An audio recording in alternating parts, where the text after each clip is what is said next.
Technically, it was discovered that the spider's home is the most bizarre home. It's the worst home ever built. And it was described in the Quran in one verse. In Surah Al-Ankabut verse 41 it says, "And those who take allies other than Allah is like that of a spider who takes a home. And indeed the weakest of homes is the home of the spider, if only they knew," is how the verse ended.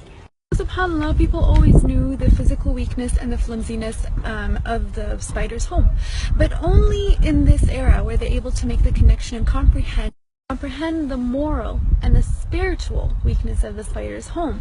Hence why at the end of that verse it says, "If only they knew." Still, Allah subhanahu wa ta'ala had named an entire chapter, an entire surah after this creature. Spoke about the actual spider in one verse. The rest of the surah was about fitan, sins and temptations.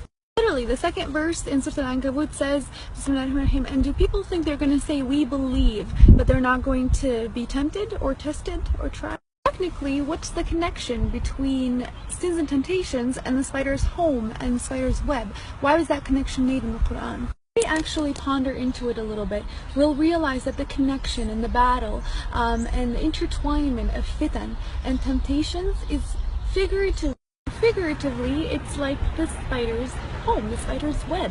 Temptations are everywhere. There's a lot of them, and sometimes they're very intertwined and connected, where sometimes it becomes very difficult for the fitan or temptations to be individually distinguished.